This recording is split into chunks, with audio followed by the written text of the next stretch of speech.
Hello guys, this is Abhay Agarwal. Question number 2 देखते हैं, objective 2 का चैप्टर नंबर 5 का। ओके, तो क्वेश्चन ने क्या बोला है कि a particle stage at rest as seen in a frame, we can conclude that. मतलब बोला है कि अपन एक फ्रेम में है और उस फ्रेम में एक पार्टिकल है जो कि रेस्ट पे दिखाई दे रहा है। ठीक है, अब मान लेते हैं कोई फ्रेम है, ये अपनी फ्रेम हो गई। ठीक है, इसको मैं एस नाम दे देता हूँ। अब इस फ्रेम के रिस्पेक्ट में कोई एक पार्टिकल है यहाँ पर, ठीक है, जिसको मैं पी नाम दे देता हूँ, जो कि रेस्ट पे दिखाई दे रहा है। अब इस दी हुई जानकारी के साथ आप क्या क्या कंक्लूड कर सकते हो, ये 4 ऑप्शन दिए हुए हैं। ठीक है, तो देखते हैं। द फ्रेम इज इनर्शियल, ऐसा कंक्लूड कर सकते हैं क्या? बिल्कुल नहीं। ठीक है ना, जैसे मान लो आप एक ट्रेन में बैठे हो और वो ट्रेन एक्सेलरेट कर रही है। ठीक है, और उस ट्रेन के सीट पे एक मोबाइल फ़ोन रखा हुआ है, तो भाई अगर ट्रेन एक्सेलरेट करी तो मोबाइल फ़ोन भी एक्सेलरेट कर रहा है। ठीक है ना, लेकिन अगर आप ट्रेन के फ्रेम में उस मोबाइल फ़ोन को देखोगे तो क्या दिखाएगा? वो रेस्ट पे दिखाई देगा। इसका ये मतलब तो नहीं हो गया ना कि ट्रेन इनर्शियल फ्रेम हो गई, नहीं, ट्रेन एक्सेलरेटेड है तो नॉन इनर्शियल फ्रेम। ठीक है ना, तो ऑप्शन नंबर ए तो भाई गलत है।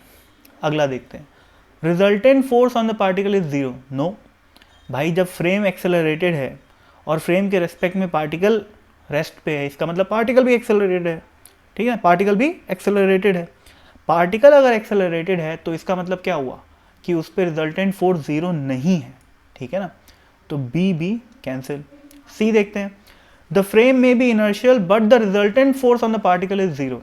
बिल्कुल सही बात है।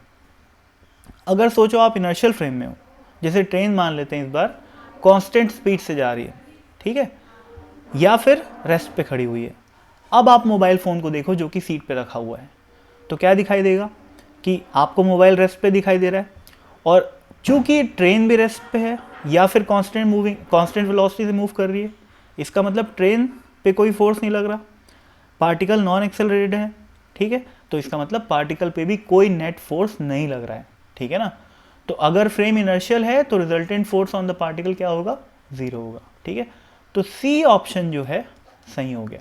ठीक है ना, ध्यान रखना मे भी लिखा हुआ है इसलिए सही हो गया। ठीक है ना, चलो तो आगे बढ़ते हैं, डी की बात करते हैं।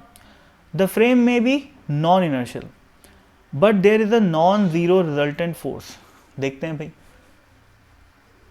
फ्रेम नॉन इनर्शियल हो सकती है। अगर सोचो फ्रेम नॉन इनर्शियल फ्रेम है, ठीक है, तो भाई नॉन इनर्शियल फ्रेम में देखोगे तो मोबाइल पे अभी ऑप्शन नंबर में ए में बताया था आपको कि मोबाइल भी एक्सेलरेटेड है क्योंकि ट्रेन भी एक्सेलरेटेड है। ठीक है, लेकिन चूंकि मोबाइल एक्सेलरेटेड है तो मोबाइल पे जो फोर्स है वो नॉन ज़ीरो है क्योंकि मोबाइल भी एक्सेलरेटेड है। ठीक है ना भाई, ग्राउंड फ्रेम में अगर देखोगे तो मोबाइल और ट्रेन दोनों एक्सेलरेटेड है। ठीक है ना, तो मोबाइल फ़ोन पे है एक नॉन ज़ीरो फोर्स, तभी मोबाइल जो है वो आगे बढ़ रहा है।